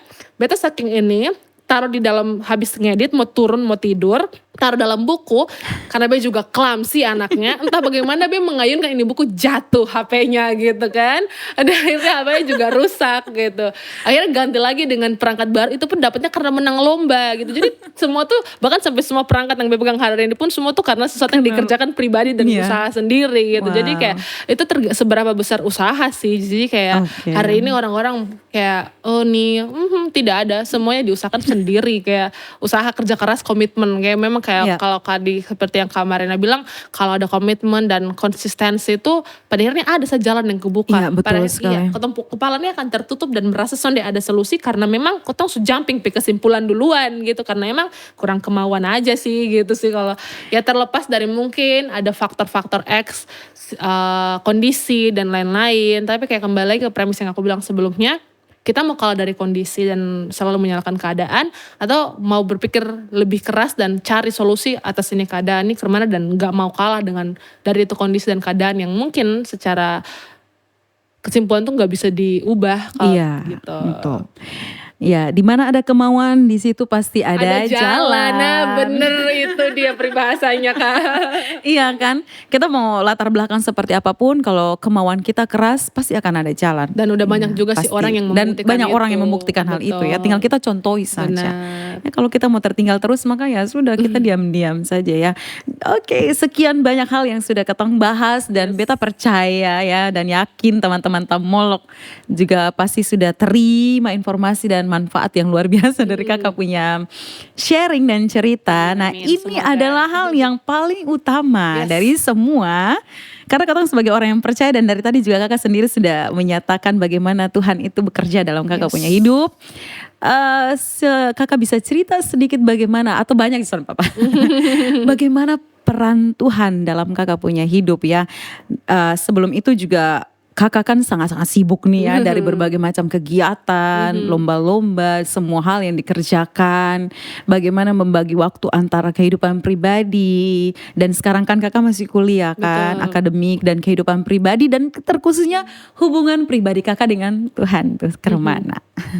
Oke, mungkin gambaran hubungan pribadi dan beta dan Tuhan tuh bisa aduh be kalau ngomongin ini bakal nangis sih. Itu sudah apa kakak? Bisa lepaskan. Bisa digambarin dalam satu lagu rohani nih kalau kata I sought the Lord and He heard and He answered. Ya kan? Menurutku itu adalah gambaran kayak kita tuh punya Tuhan yang sangat kaya yang intinya sebagai anak lu cukup minta saya akan datang dalam bentuk yang Tuhan suka yang terbaik gitu. Itu sudah di kesimpulan yang kayak banyak banget hal yang kayak besok tahu lah ini mau bikin apa tiba-tiba Tuhan tunjukkan oh ternyata kayak begini gitu kan ya kayak termasuk di momen dimana be pengen kayak Tuhan beta pengen kuliah pakai beasiswa ternyata be nggak lolos itu tadi ternyata ini anak lu penjawaban ada di sini lu dapat beasiswa unggulan jadi be fenomenal beasiswa tuh benar-benar membantu kayak beta bapak mama tidak pernah mengeluarkan sepeser pun lagi buat be selama kuliah jadi kayak karena beasiswa unggulan tuh cakupannya sangat besar Kak jadi baik itu tuition fee pengeluaran pribadi kayak dana uang saku dan lain-lain itu sudah sangat besar gitu. Total beasiswa itu tuh sampai hampir 100 juta gitu selama 4 tahun kuliah gitu. Jadi itu sangat membantu. Jadi Be senang ketika ngeliat Beb orang tuh bisa fokus ke Beb adik-adik dong mau eksplorasi les apa aja bebas gitu kan, karena Be tuh bisa menang Beb sendiri gitu kan. Itu misalnya satu beasiswa. Terus pas kuliah Be pikir kayak Tuhan kayak Beta nih banyak hal yang udah Be planning sementara Be di Turki. Be udah planning kayak Be akan sharing bikin YouTube gitu kan. Anak NTT di Turki misalkan gitu. Ternyata Tuhan jawab bentuk lain dengan jadi content creator di Instagram dan TikTok yang semenjak di itu bergerak di platform banyak banget anugerah Tuhan yang Be tuh pernah berpikir bisa Be dapat. Misalnya kayak awal tahun kemarin Be baru ke Maumere. Di Maumere itu ngisi sesi seminar di sana dan satu panel sama direkturnya AM3 sama Diskominfo Sika sama rektor Unipa, terus ada satu biji Apriani Dangga di sana gitu kan ya Kak. Kayak itu tuh terjadi karena itu tadi ada di mulai bergerak di dunia yang sekarang di sosmed kayak banyak banget kesempatan-kesempatan sebagai perempuan misalnya Be bisa ada di satu ruangan dan jadi satu-satunya perempuan di itu ruangan. Banyak banget kesempatan seperti itu yang ternyata tuh ternyata bentuknya di sini. Bahkan selama kuliah pun kemarin ketika lagi excited sama kuliah kayak dia tuh merasa di titik itu kayak apakah Be memang bisa kok survive di sini sampai selama 4 tahun. Tuhan buka jalan dengan Be jadi mapres waktu itu. Jadi isu waktu itu Be ngangkat isu human trafficking Kak. Jadi ngangkat isu perdagangan manusia. Terus gimana solusi kreatifnya lalu action kreatif di mapres gitu. Terus banyak banget momen kayak kemarin juga tuh pas DPR Remaja gak lolos ternyata ini. Terus magang. Waktu itu juga pernah waktu Be kuliah kan adalah program namanya MSIB. Be tuh gak lolos PMM 2 kali, gak lolos MSIB juga 2 kali. Di momen terakhir lolos MSIB, akhirnya Be lolos di namanya program Kampus Merdeka Bank Indonesia. Itu di Bank Indonesia dari 60.000 pendaftar, yang lolos tuh cuma 30 berapa satker, 43 Kak, ada berapa satker tuh, satu satker satu anak magang kan, dan itu dari 60 ribuan tuh bisa lolos akhirnya di program itu. Kayak ternyata gagal-gagal itu Tuhan bawa ke titik yang lain. Jadi kayak banyak momen dan situasi yang kayak itu kayak kalau ditakar pakai kacamata manusia tuh selalu kayak kok begini, akhirnya ternyata Tuhan tuh punya rencana apa ya, bentuk Tuhan tuh penyertaan Tuhan tuh nyata dalam waktunya. Aku selalu bilang kayak perfect timing itu dari Tuhan. Termasuk dalam hal sederhana kemarin sebagai seorang public speaker tadi kan kamu mention soal sibuk ya. Fisik tuh kan harus kuat banget kan. Betul. Karena mungkin orang ngelihat kayak ngomong-ngomong doang padahal tuh tenaganya sangat banyak yang harus dikeluarkan. Waktu itu Be sempat harus ngisi sesi public speaking buat teman-teman di gereja, lupa namanya, tapi di salah satu gereja, teman-teman pemuda di gereja tersebut mau ngisi dan Beta sakit 2 hari sebelum itu. Pusing bener-bener kayak Be merasa aduh behon kuat. Tapi sudah komitmen mau angkat pelayanan gitu kan. Jadi kayak malam sebelum lomba tuh Beta juga hubungi beberapa teman. Guys besok Be mau pelayanan tolong doain ya semoga Be kuat. Termasuk malam Be angkat hati kayak Tuhan Jin sudah janji besok mau pelayanan tolong dikuatkan. Pagi tuh masih demam tapi mama masih suap bubur, minum obat dulu. Di hari H ini jam 10 tuh jam 9 pusing itu seketika kayak oke, Be bisa. Bangun tetap jalan ke gereja pelayanan meskipun sementara ngajar tuh mungkin gak semaksimal itu. Di awal-awal masih bisa di akhir-akhir kayak 20 menit terakhir tuh akhirnya harus duduk tapi kan tetap selesai itu. Sesi seminar tuh bisa selesai dengan baik karena minta ke Tuhan bahwa Tuhan tolong kasih kekuatan. Dan benar-benar selesai itu sesi Be udah gak drop, Be udah sakit lagi jadi harus istirahat full lagi. Tapi setidaknya di momen saat itu tuh harus bisa. Jadi kayak banyak hal yang Be selalu balik kesimpulan kayak tadi lagu yang Be bilang kayak Tuhan kita sangat kaya. Jadi kayak bener-bener privilege jadi anak Tuhan adalah ketong tahu pasti bahwa ketong bisa minta apa saja gitu loh. Dan semua itu akan dijawab di waktu yang tepat menurut Tuhan bukan ukuran manusia gitu. Seperti itu sih Kak. Berarti memang peran Tuhan itu sangat-sangat besar dan sangat luar siapalah biasa. Kita ya kalau bukan tanpa Tuhan gitu. Dan memang harus andalkan Tuhan satu-satunya yang bisa memberikan ketong kekuatan dan bisa membuat ketong punya hal bakat atau mampu melakukan segala sesuatu yaitu karena Tuhan, bukan karena ketong punya kehebatan atau kekuatan ya. Wow, luar biasa. Apakah tidak menutup kemungkinan mungkin Kakak juga pernah menerima pelayanan, maksudnya selain di luar mungkin nyanyi Kak, paduan suara Kak, khotbah mungkin. Apa maksudnya melayani kayak gitu? Melayani secara rohani gitu. Beta guru sekolah minggu di gereja kebetulan. Luar biasa ya. Terus pernah juga Kak, bahkan kayak dalam secara fisik kayak pernah waktu LDBI kemarin misalnya ya. Waktu LDBI itu pas final, Beta tuh sakit, Beta terlalu gampang sakit memang mungkin jadi kayak pas final tuh bener-bener yang Kami merasa tuh bukan B yang berbicara sih Kak. Kenapa? Karena kan namanya debating itu kan ada catatan kan. Kita case building tuh catat apa yang harus kita omong dan omong selama 7 menit gitu kan. Tidak mungkin kita asal bunyi gitu. Itu final dan sebelum final tuh B jatuh sakit. Jadi pas final di mimbar, ketika B berdiri di mimbar untuk pidato, juri tuh kelihatan kayak ada 3 orang. Saya kayak sangat saking pusingnya. Jadi tidak possible pun untuk membaca catatan. B kayak Tuhan tolong kuatkan Jin. 7 menit tuh ngomong bener-bener gak baca catatan. Jadi kayak bener-bener mengalir tapi bener-bener mengalir Kak, meskipun lagi pusing dan tidak bisa lihat orang, dan pada akhirnya juga menang sebagai pembicara terbaik meskipun lagi sakit saat itu. Kalau sebagai dengan ditakar pakai nalar manusia nggak mungkin bisa gitu loh. Itu semua karena memang atas izin yang dari yang maha kuasa gitu kan ya.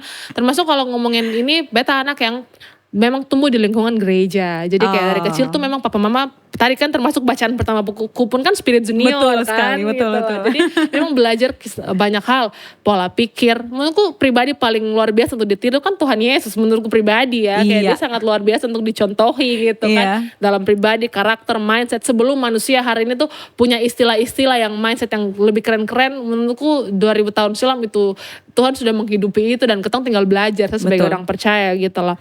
Jadi itu banyak-banyak contoh yang beta lihat. Jadi kayak dari kecil tuh baca buku, terus aktif ikut sekolah minggu. Jadi kayak ikut sekolah minggu, terus lomba-lomba dulu kayak ada namanya hari raya gerejawi gitu kan. Itu pasti atau bulan banyak keluarga, itu lomba semua kan. Itu lomba apapun yang bisa beta ikut, beta akan ikut. Mau menari, mau CCA, beta 3 tahun straight juara 1 CCA di gereja gitu. Jadi kayak CCA dan lain-lain kayak gitu. Itu tuh memang sudah dari dulu tuh memang tumbuh di lingkungan itu, dan lingkungan itu yang melahirkan kepercayaan diri, semangat untuk tampil. Karena kan dari kecil kayak dari sekolah minggu kayak siapa mau pimpin doa gitu kan. Itu tuh melatih kepercayaan diri dalam diskusi-diskusi pendalaman Alkitab. Untungnya menurut beta guru sekolah minggu tuh punya tanggung jawab besar untuk menjawab curiosity, kayak bagaimana mempercayai seseorang yang bahkan kamu gak bisa lihat. Itu tuh tanggung jawab pola pikir kritis tuh justru lahir pertama tuh di gereja menurutku, di lingkungan gereja itu sendiri. Makanya komitmen untuk ada di situ tuh besar gitu, dan itu berasa setelah akhirnya jadi anak sekolah minggu SMA, setelah sini ambil pelayanan untuk jadi guru sekolah minggu sampai sekarang, dan akhirnya bisa menyaksikan banyak anak-anak punya pertumbuhan iman lewat apa yang Kotong ajarkan tuh, itu luar biasa. Luar biasa ya, luar biasa. Oke, jadi ini jadi pelajaran juga buat kawan-kawan tamolog dong yang mungkin malas-malas sekolah minggu atau malas-malas gereja. Iya, ya untuk orang tua juga banyak libatkan anak-anak dari kecil-kecil tuh, karena kita nggak pernah tahu itu yang kecil-kecil. Kayak misalnya waktu ini satu hal yang beta selalu ingat sih, kayak waktu SMP misalkan Abi juga di SMP Kristen gitu kan, ada satu momen khotbah. Kok masih ingat itu sampai sekarang. Jadi BP Kepsek ngomong kayak kita pengguru tuh lagi mau daftar beasiswa, terus saking sibuk-sibuknya bilang, Pak berhenti dulu ayo kita ibadah. Satu momen yang mungkin dia jadikan itu di pembukaan khotbahnya yang BP masih ingat sampai sekarang, kayak sesibuk-sibuk apapun gitu ya, meskipun di dalam momen terakhir nih jujur BP secara pribadi pun tidak mau berbohong ya, kayak banyak banget momen-momen juga cukup bolong-bolong ya, mengambil gereja dan lain-lain. Dan teman-temanku tuh suka banget yang sekarang, Jin gereja gak hari ini Jin, kayak tapi papa mama juga ini, jadi kayak ini juga PR untuk kayak waktu tetap kayak saat udah bareng tuh tetap mengambil kayak beberapa momen tuh memang, karena kadang ini juga PR banget sih buat ini juga PR pribadi, dan mungkin juga banyak kawan tamolog yang saking sibuknya tuh hari Minggu tuh jadi kayak hari istirahat, please hari istirahat, tidak mengambil waktu untuk gereja. Menurut Be itu juga PR kayak sekarang tuh Beb kebanggaan terbesar adalah ketika hari Minggu Beb gereja Kak, jujur. Jadi kayak pas misalnya ada di gereja, betul pas kayak saat teduh di awal yang pas duduk gereja sebelum mulai ibadah tuh Beb kayak Tuhan terima kasih hari ini sudah menggerakkan Roh Kudus untuk Jin ada di gereja. Itu hal pertama yang Beb syukuri setiap hari Minggu Kak, kayak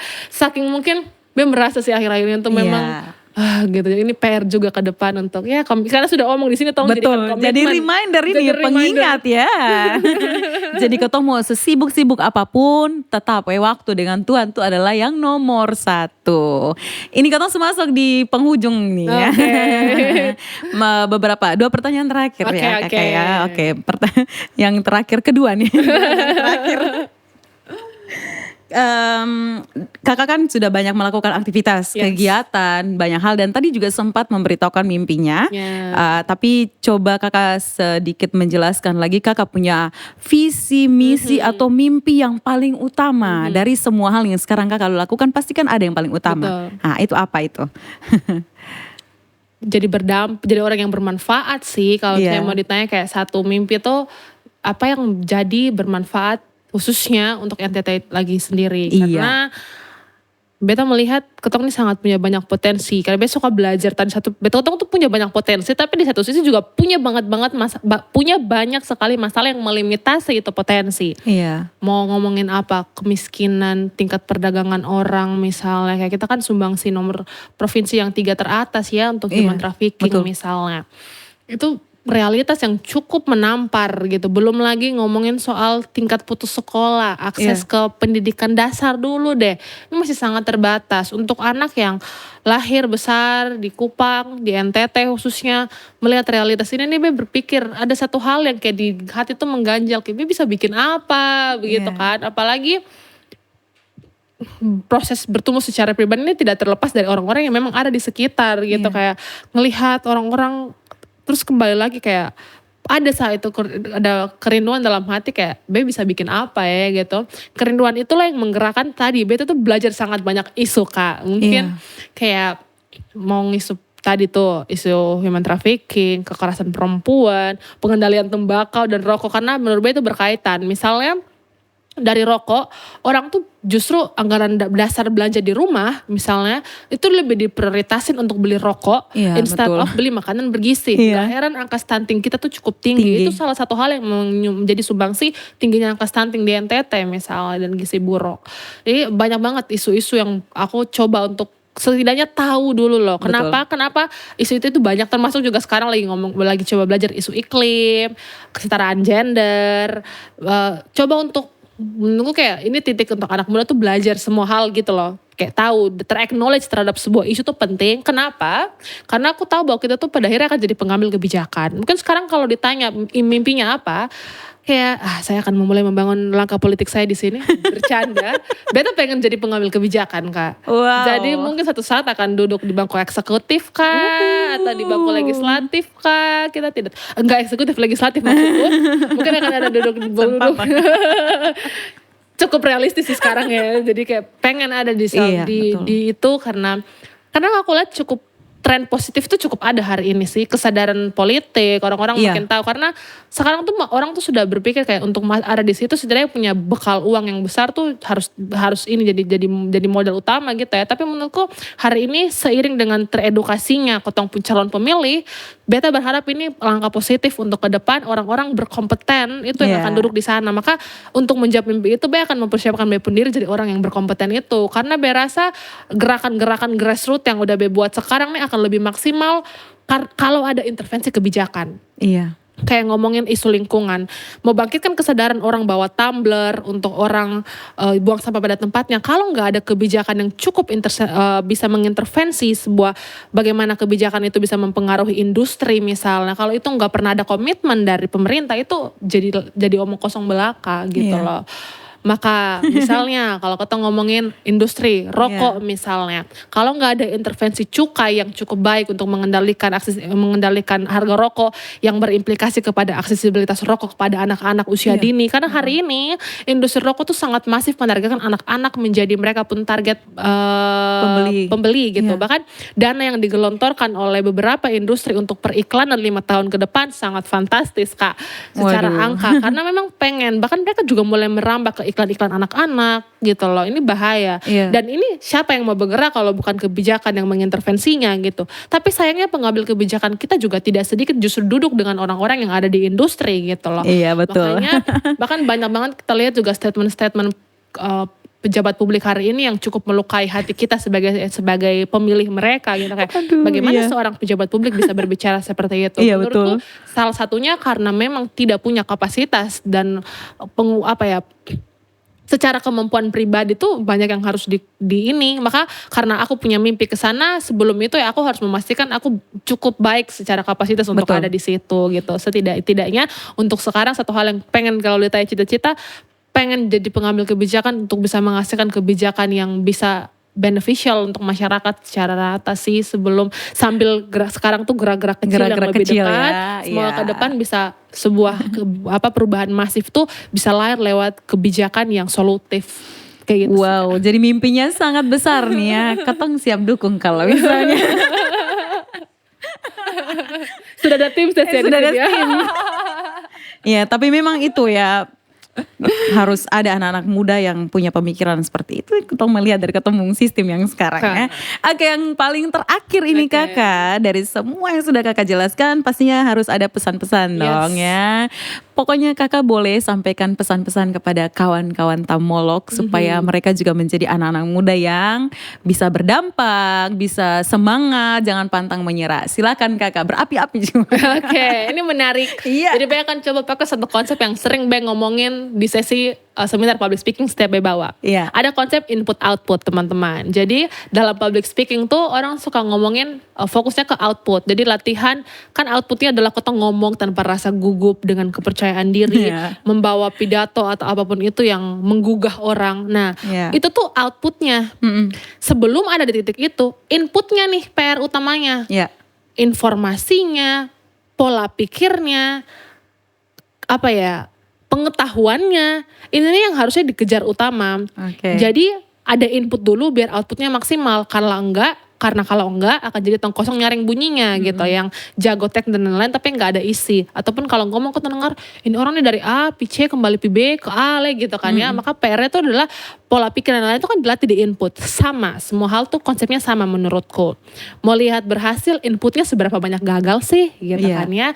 Mau sukses, seberapa banyak kamu berani ambil peluang, mengambil kesempatan gitu. Semua tuh berada dalam input output yang sama gitu. Jadi kalau mau sesuatu yang kita lihat luar biasa, siap nggak untuk bekerja di inputnya? Nah, maka dari itu untuk fokus bekerja di input ada beberapa hal yang bisa Beta sharing ke teman-teman. Satu, kembali untuk berliterasi itu penting menurut Beta. Iya. Karena hari ini tuh semua bisa kemudahan akses informasi yang ada di hari ini tuh menurut Beta membuat ketong tuh mati dalam kritisnya. Betul. Jadi kayak ini lihat A, ini sebenar. Betul. Lihat B, ini sebenar. Sumbernya kah, step by step analisis informasinya kah. Misalnya kemarin ada statement, rokok tuh tidak pernah menjadi penyebab kematian seseorang. Wow, kayak ada statement seperti itu dan yang mendukungnya ini kayak waduh gitu Iya, kan. Ini betul. karena artinya mati nalar berpikir kritis dan proses analitis tuh sudah tidak ada lagi gitu. Makanya penting. Kenapa membaca tuh penting bagi Bea secara pribadi? Karena ketika membaca, kita tuh lahir mempertanyakan ide-ide orang. Jadi dia baca, kenapa ini seperti ini? Kenapa dia berpikir begini? Oh, ternyata seperti ini. Proses berpikir yang kalau di debat tuh namanya kesinambungan. Gak ada jumping logic dalam berpikir. Itu terjadi ketika kita banyak membaca. Kalau kita gak baca, informasi gak ada. Terus gak proses pola pikir tuh juga banyak yang jumping gitu. Ibarat sekolah biar pintar. Argumennya cuma sebatas itu. Kenapa sekolah bisa bikin pintar? Nah, itu baru sebuah proses berpikir kan gitu. Nah, itu yang penting, yang itu tuh terfasilitasi melalui membaca menurutku. Kenapa membaca itu penting? Karena untuk bisa mengambil kesimpulan yang benar menurutku kan kita perlu komparasi. Jadi memvalidasi sebuah informasi ini benar atau tidak kan harus ada komparasinya gitu kan ya. Kayak apa yang menjadi komparasi atas sebuah informasi gitu kan ya. Itu menjadi penting juga gitu. Nah, kalau kita gak banyak membaca, bagaimana kita tahu pada akhirnya satu hal yang kita baca dari satu sumber kita anggap sebagai kebenaran yang paling valid, kebenaran mutlak gitu. Padahal gak ada tolak ukur pembandingnya gitu. Maka untuk itu banyak untuk membaca itu penting di level yang paling pertama gitu loh. Karena semua tuh menurutku dimulai dari sini gitu loh. Jadi kayak banyak baca itu penting. Banyak baca itu ya, penting, Terus yang kedua, keberanian untuk mencoba. Aku tuh konsisten membuat narasi coba aja dulu.